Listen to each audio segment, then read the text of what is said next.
You're still watching Frontline, where we bring to you discussions on societal issues and recent events have begun to draw the attention of Nigerians to the vulnerability that every Nigerian child faces day in, day out.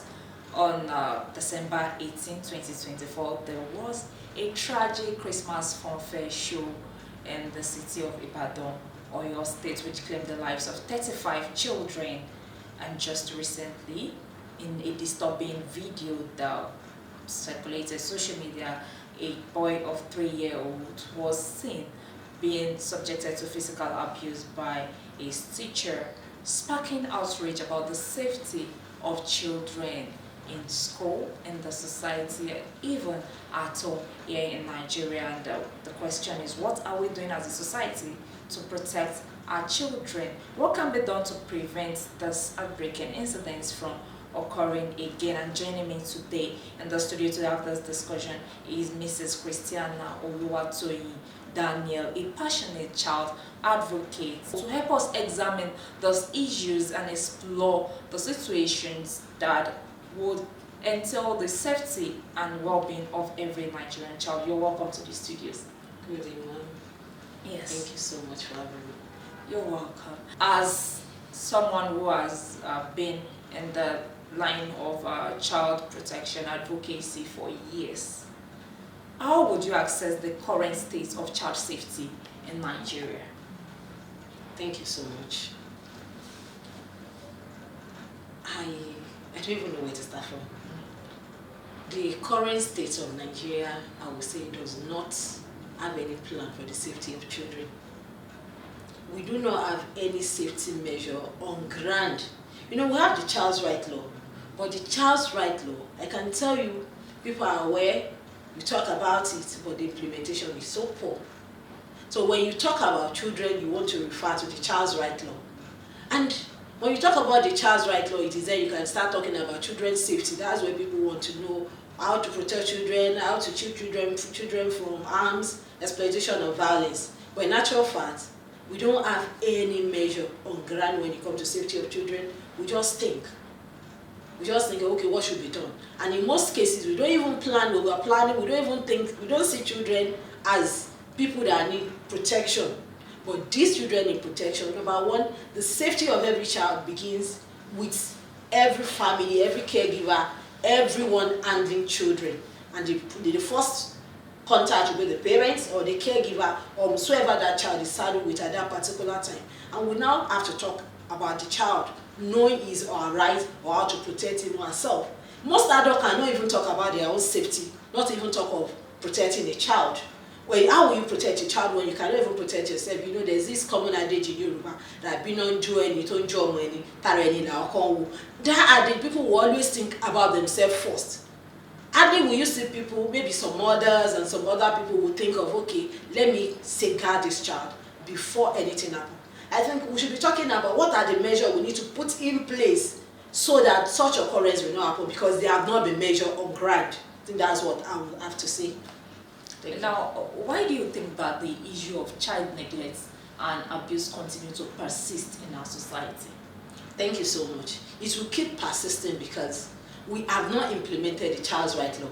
We can talk about awareness is poor, awareness is high. People may be aware, but do they know the content of the law? Even if they know the content, what about enforcement of the law? There have not been people punished, offender that have been named or shamed. No, we just talk about it with levity, with let's just do it. You know the way our law is, our judiciary system, you know, but now to talk about children, thank God your state has a family court. But I can tell you, people still trample on the right of children because they see them as someone that is powerless, defenseless, and children are not outrightly defenseless. They may not be able to defend themselves in some issue. In homes where we have gender-based violence, children cannot protect themselves because they are exposed to it naturally. They're living within the family, the father and mother fighting and things like that. Not even talk of the child going to school and the teacher that's supposed to protect the child does not even know how to do it. How much training do we put in place on our employees, on people we work with in our offices, in our organization, in our institution? Not just institutions, not just settings where we work, even religious institutions. I think we'll be talking about safeguarding policy in Oyo State for a while. I hope this is the time, because that incident that happened, the issue of stampede, and if the right thing had been done, nothing such occurrence wouldn't have happened. But who is talking about it? Even the people that are supposed to be the duty bearers, the parents, the government, and all agencies that are working in the area of children, they don't even know. You know, in this part of the world, we like this saying of trial and error. Let's try it out first. Let's see. So we want to learn from our mistakes. Whereas there are some things that we could prevent. That issue that would have been prevented. But what people are not know, they don't know. You know what they say? Where there is no law, there is no crime. So whatever you do, now that it had happened, it had happened. Even when they were locking those people in, I was like, why are you locking them? Did you put anything in place? Did you tell them anything? You're supposed to. They're supposed to know. So naturally, we believe that people should know. They should know. We don't just assume things. We don't do, even when it comes to the issue of children. When it comes to the issue of life, we don't just assume things. We have to take the right measure. What are the roles of precautions? What are the roles of and you know, in physics and chemistry we do precaution. Is it precaution and something else? We have to do things. You don't expect to pour chemical on yourself. That's why you put on the lab coat. Why not do those prevention? We have doctors, we have people. Even if you don't know how to do it, there's nothing bad in you talking to people that have been doing it. And at times it could be ignorance or craziness. Bringing people together. You may have been doing it, but normally either anything could have happened or it didn't happen. You have to put measure in place. Not just Red Cross, not just the Nigerian police or whatsoever. There could be doctors, health workers on ground. And in actual fact, there are specific number that will have a specific number of health workers. Just like you're having teachers, maybe 20 to 1 teachers. I don't know, there's a standard. Yeah. So that could have been it. You know? But it has happened, so we should talk about the future so that such occurrence will not happen again. You have mentioned the issue of Oyo State, the stampede that happened in Ibadan. Now let's take a look at what happened in Lagos State, where a child of 3-year-old, and that video is actually really disturbing, because the first question I had, when I saw the video, I was like, how old is this boy? That you're so passionate, like you really want this boy to learn so much that you have to push his head, like beats him for him to get an understanding of what you're trying to teach. Now, if children are not safe on the streets, if they are not safe at all, even teachers who you expect are supposed to know better, if they are still not safe in the school, then what exactly is going on in our society? I can say children anywhere, everywhere, children are not safe, especially in Oyo, in Nigeria or whatsoever, because we don't have safety measures to protect them. So everyone needs to rise up. Everyone needs to rise up as it is now. Because at age 3, what would that child? I don't know. Though you know, education system, the whole thing is upside down. I remember I started primary 1 at age 6. And I remember I was going to, we used to call it jelly semi. You carry slates, and then you want to show your parents what you've written that day and things like that. And I did that at age 5+. And even in primary 1, we were still using slates. That primary 1, because I didn't go to nursery school, I didn't go to any private or any private school or whatsoever. You know, at that age, that boy, you know, why are we taking children to school nowadays? Because most parents are working and they are looking for a place where the child will be kept safe. That's why the children are in school at that age. Age 3, I remember my own son, at age 3, you call him to come and do assignments, he will just run this way. If you run that time, he will run this way. To be sincere, I remember a time we got to a time I was like, this boy, you should know this, you should know that. My husband will like, stop disturbing yourself. And when he's ready, he's ready. So at that age, all that boy needs is thank God for the developed world. At that age, that boy will be all he needs to do is that just to take puzzle and arrange Lego and all those things. All he needs to know. But at that age, they start teaching them at CPR, all those things, colors, shapes, and things. That's all he needed. Even if you look at the curriculum, primary 1 curriculum, I think it's either 1 to 100 or 1 to 50. Primary 1 curriculum. I wonder what a boy of maybe nursery or age 3, let me know, I don't know the class, will be doing writing 61. I remember my boy at that age, asked him to write 61 when he wants to play. Asked him to write 61. He was not even writing up to 61. At that age, the maximum they write should be 20 or so. So some of them can go above that. But remember, if I ask him to write, even above that age, 61, he may write 1 and 6. That's 16. He has written 1 and 6. He's 6 and 1 and 6. He has written something. At that age, how strong is his uncle to be writing? But we don't look at all this. That's why some of these things in Nigeria are upside down. At that age, nobody in the developed world teach children to start writing. All they need to know is about the environment, about shapes, about color, relationship, how to protect themselves. I remember my own sisters, my own niece.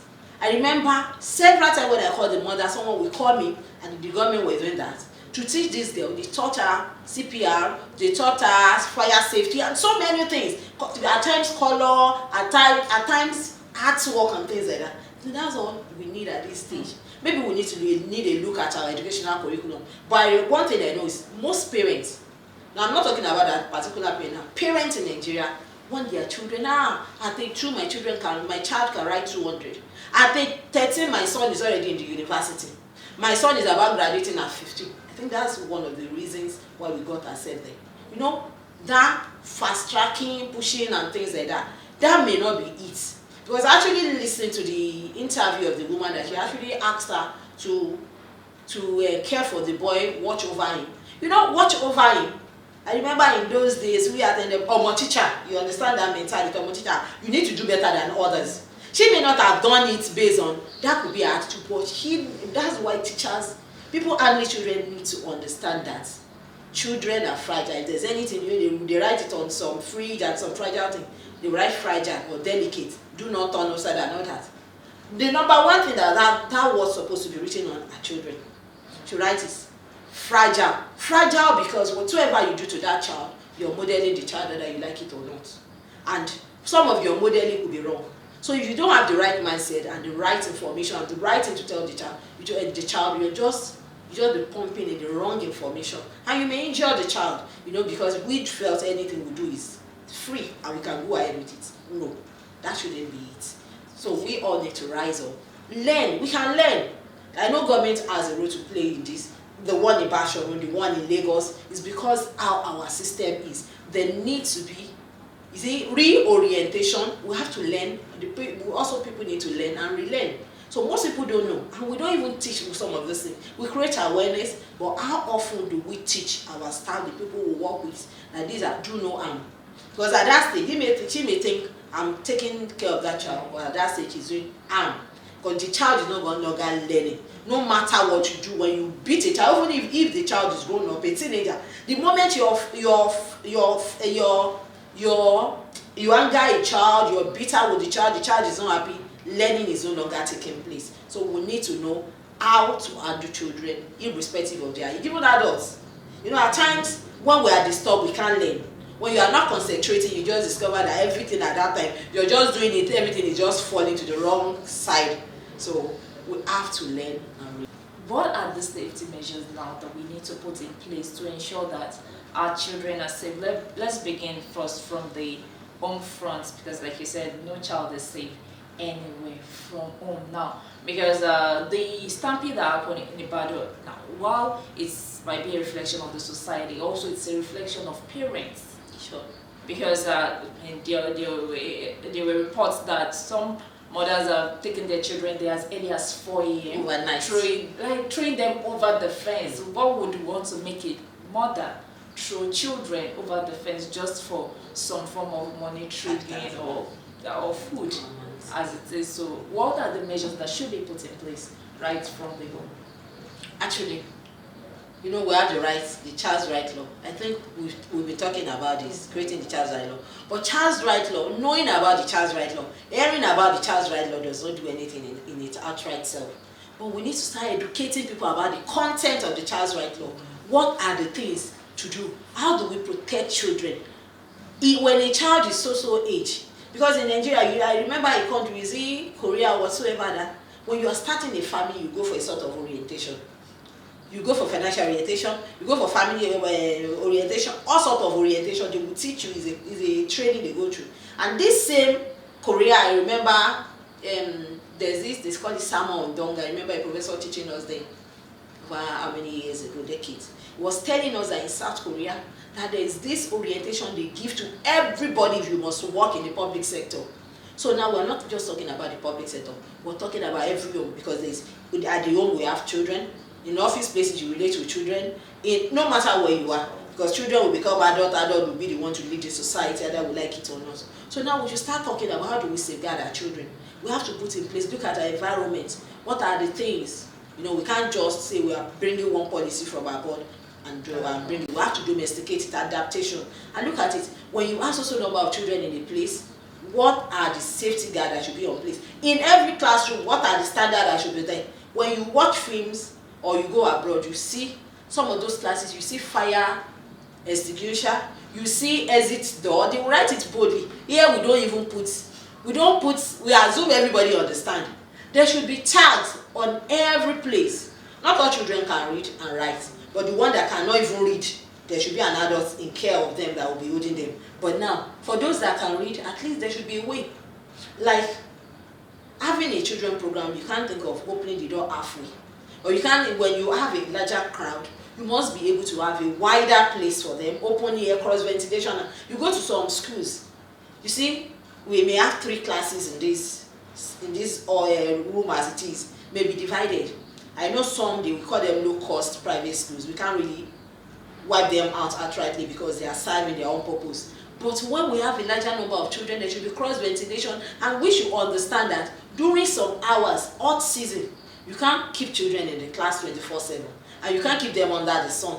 Like this weather now that we have at my time, you should understand that early in the morning, these children are meant to do some little exercises to cheer them up. And at interval, you should allow children to stand up in class. You should understand that. Then outside that, every home, every parent should have understanding that children should be taught safety rules. How to talk to people, who not to talk to, what you need to tell people, what are the information that you don't give out to people. And remember, I watched a film recently, because the mother had told the boy not to talk to anybody. If anybody asks, you don't give vital information. The boy now, with a stranger, it was nice to the man, good afternoon, something, and the guy was like, how old are you? And I said, I'm 4. Actually, the boy actually is 5, but he told the guy 4. Because it was the father now thought, my son cannot be 4 because he was not around when the child was. He now felt, oh, my wife had an affair and had a son and left.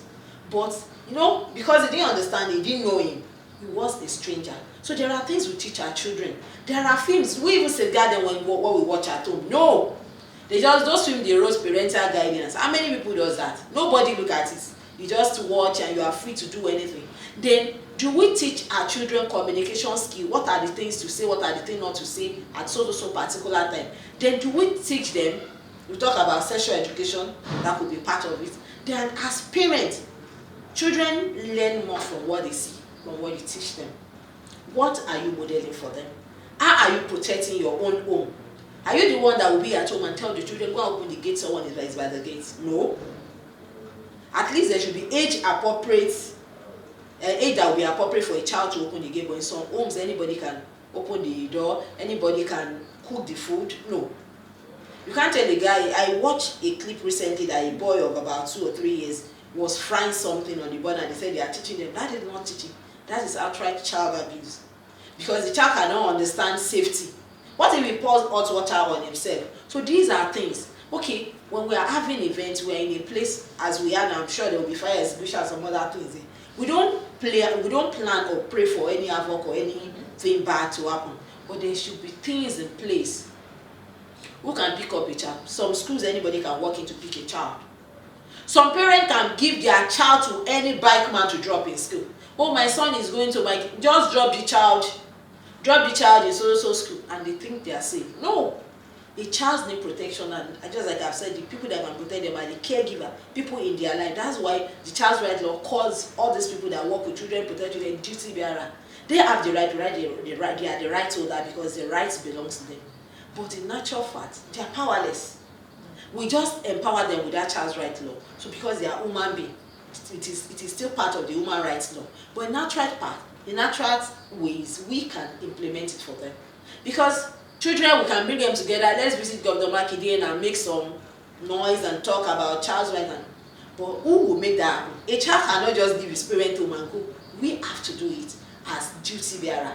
Just like you are doing now. We're creating awareness. We're not just creating awareness, we're educating people. Because creating awareness, enough of awareness, The next step is to start educating people what to do. How do we have a change of change of idea, attitude, behavior, and everything? We call it attitude, behavior change. So we have to change our attitude, our disposition towards children, the way we handle them.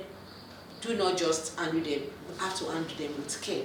Let everyone around, including government, parastatal, government agency, every parent and every auntie, every uncle, anybody you can think of, let us have the idea that every child anywhere needs protection, no matter who they are. They don't need to be my biological. We don't have to be related by blood or anything. But every child, anywhere we have, we should make children priority. You say even in some churches and mosques, before they will think of children, that's maybe after everything they've done everything. In some places now they'll be like, save the adult first. And in some homes too, they'll be like, I'm giving the meat to your daddy, and the children will not eat anything. I wonder who needs it first. Because these children are growing up, they need it. So we have to know.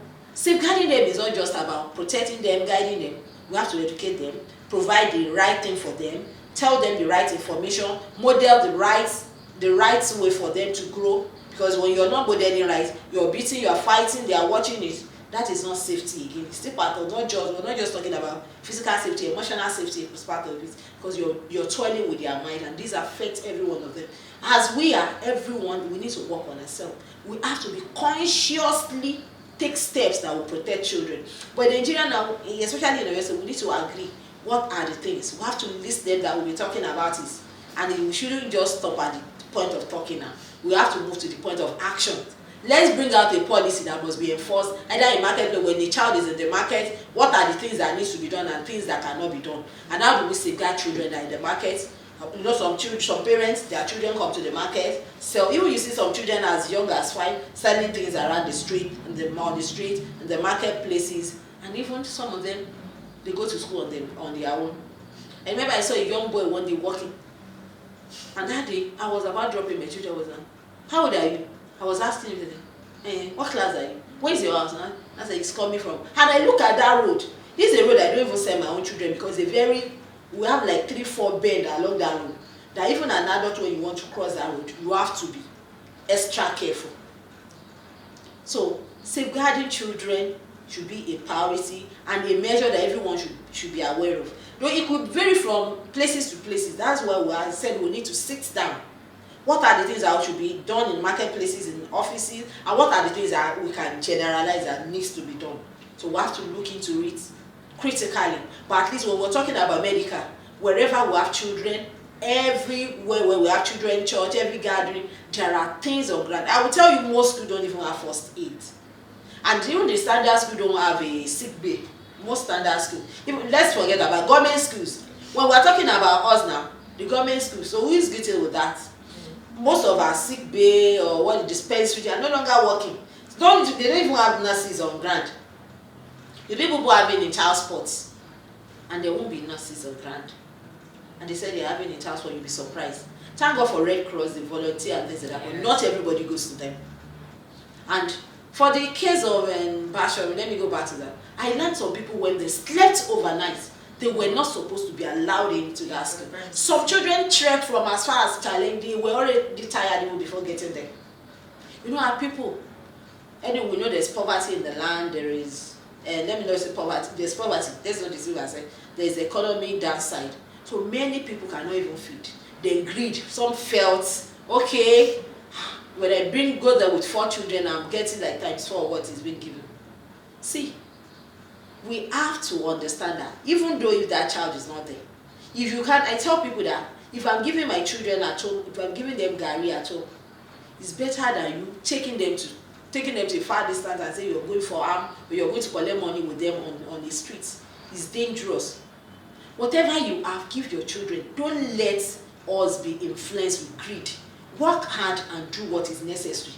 If you cannot take care of children, don't give back to more than what you can cater for. That's why we keep talking about family planning. We keep talking about plan your family. Do we have parents in Nigeria that most people don't plan?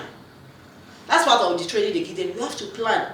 Children don't just come by chance. People will say family planning fail. I know it can happen. But when you fail first time, second time, third time, well, I have someone like that.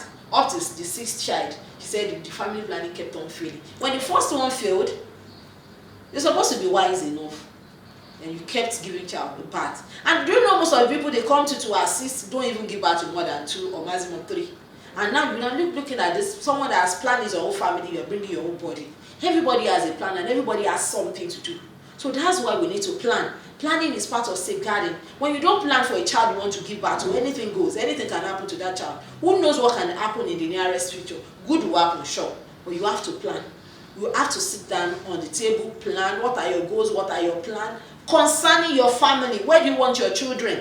What are your future plans for them? Or do you think that our government will keep doing everything? We can't just rely on government to do everything. Government cannot do everything. But we need to start our government to make them to be example, to do the example, lead. In government school, we need them to implement policies. At least, I remember when I attended public school, we have where we watch and we didn't have tap in my school. I remember it was a community school. We didn't have tap. We had toilets. But there are so many. You have to wash your hand when you want to eat. There's a woman that supply food. You have to line up. The plates are washed and everything is done orderly. I remember I was health prefect in my primary 6, and we're doing all these things. Inter-house sports. I remember we have nurses that will come. We had school nurse. It was a community school though. We had a teacher that read maybe health something, maybe prepare physical and health education. At least she'll be the first contact point. And in every class we have first aid. We now had a bigger one at the headmaster's office. So all this needs to happen in our schools. So before the government will start coming back to private institutions, let's start with government schools. Let's teach them to come and see. Let the government school be the model. Let our families be the model. Let the churches. Everyone is affected now. We are not seeing it because at least many families were affected. The case of the boy in Lagos was that one just came out by chance. Yeah. It's happening around us. As I'm talking now, it's happening in many schools. When the teachers early in the morning from school have to tell the pupil, you have to recite all this and this and this and this and this. Most of this cramming does not really help. That's why you need to do your work. Teaching, guiding. When you're teaching, if learning is taking place, you don't need to cram. You will understand naturally, and it keeps going. All these T-O, TO, B, we know they can say it, but anybody know B is B. But they don't need to cram. By the time you do your work, they will learn. We don't have to force some things on children. The issue of corporal punishment, because that may not be corporal punishment, but to me it was a corporal punishment given to that boy because it was above his age. Anything that will harm the child, physically, mentally, emotionally, or in any wise, it is called child abuse. So it is violence on children. And we are saying, let's stop all sorts of violence against children. It has to stop. Either we like it or not, everyone has a role to play because consciously or unconsciously we abuse children and we jeopardize a lot of things about their lives. And these little things come back to be who they will be in the future. That's just it. Okay, now talking about the roles we all have to play, and especially in our environment where there's this culture that's crept into environment, because I know that back in the days they say that one person gives birth to a child, the whole community takes care of the child, but it is no longer the case. Now we're in an era of everybody's minding their business. Like, I don't want to interfere. Now, whose responsibility is it to safeguard the children, considering that as a neighbor, if you notice child negligence or something and then you speak up, you can receive backlash. I mean, people can practically tell it to your face that what is your business? This child does not belong to you. Now, whose responsibility? Thank you so much. Either we like it or not, there is no way you raise a child alone. We still go back to the communal way of raising children. Because the teacher is there. Because I've seen cases that the teacher beats my child, I must beat the teacher. A woman was saying that before they go on holiday, before school went on holiday, she was saying, the teacher beat my child. Actually, what the teacher did was wrong. I was like, don't worry, I'll pick up the case. Why would you beat a 5-year-old and the nails were too long? You would have called the parents. Because I'm sure that child may not be able to undo how to do it, handle it by himself. You don't beat the child, not just with. Why would you even beat him? You would have given him a note, small note, give this to your parent, or you call the parent. He needs to call that in and things like that. Now using ruler. That was old way of raising. But now, talking about raising children is everybody's business. Either you like it or not. When you're saying you don't want people to chastise, correct, reprove your children, that's what the book I read says, the Bible. You have to chastise, correct, and do all sorts of things. All those things cannot be done by parents alone.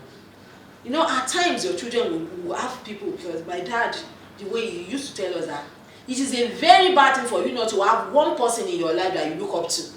And someone that you don't want that person to see the negative part of you. And that person is very, very important. Though we may call it mentor, but I think it goes beyond that. Because you may have so many mentors, but there should be people, at least one in your life, that this person, at the mention of that person, apart from God, though, at the mention of that person, you feel like, no, oh, I don't want this person to know. Do you understand?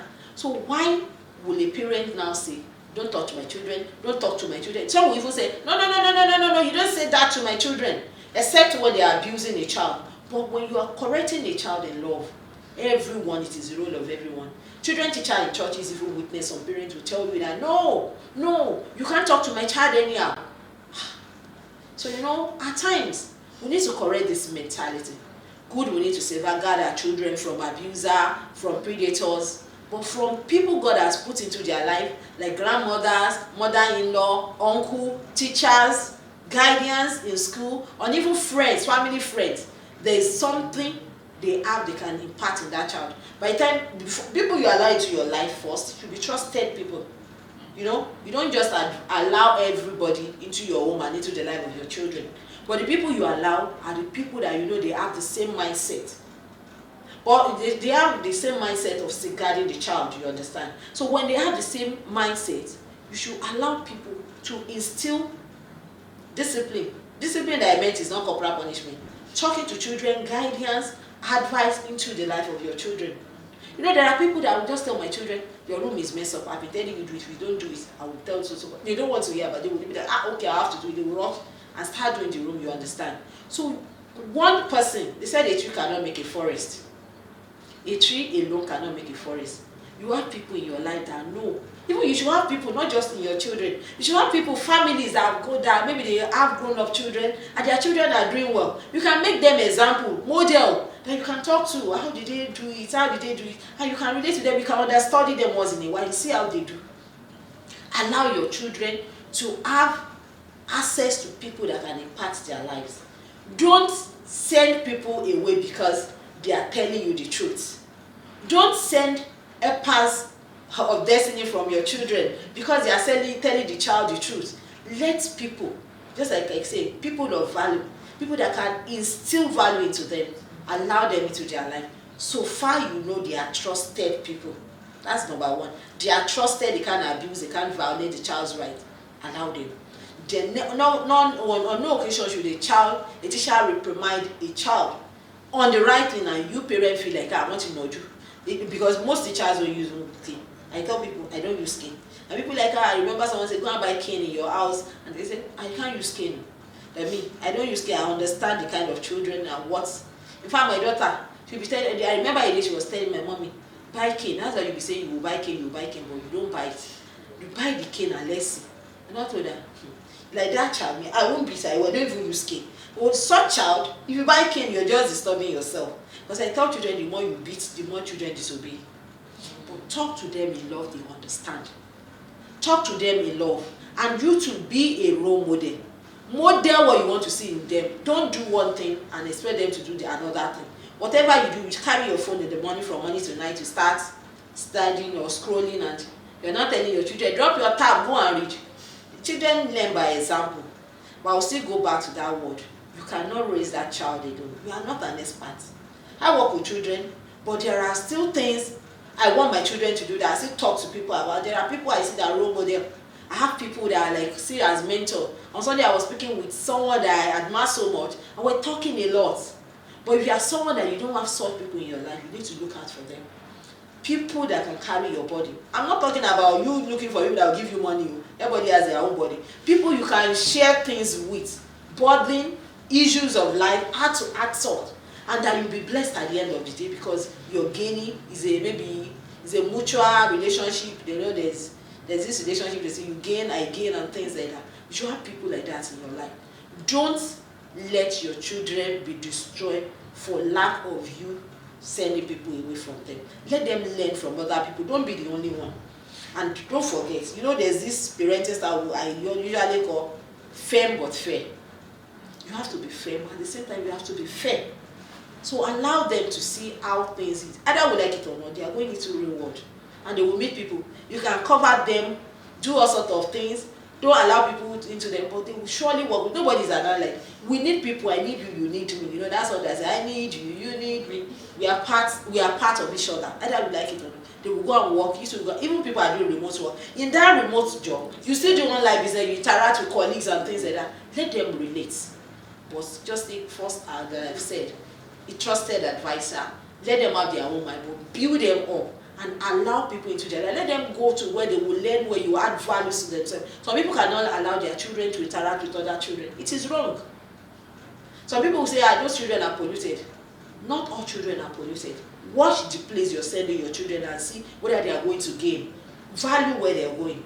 Inspect and assess. When you do that, allow them. They need their own freedom of association too. But be careful. Make sure they are trusted people, you're accessible, you can vouch for whatever they're exposed to. Thank you. All right, thank you very much, Mrs. Christiana Daniels, for sharing your wealth of knowledge and for the valuable insights you've given us this morning. And we also appreciate your unwavering commitment to protecting the Nigerian child. We appreciate your work. All right, so the incidents we've discussed today on child rights and safety is a job for every one of us. So we all need to come together to ensure that we create a safe environment for children to thrive, noting that children are the foundation of the nation's future. And that's where we wrap it up today on Frontline. My name is Adiola Adegoke. Do have a lovely day.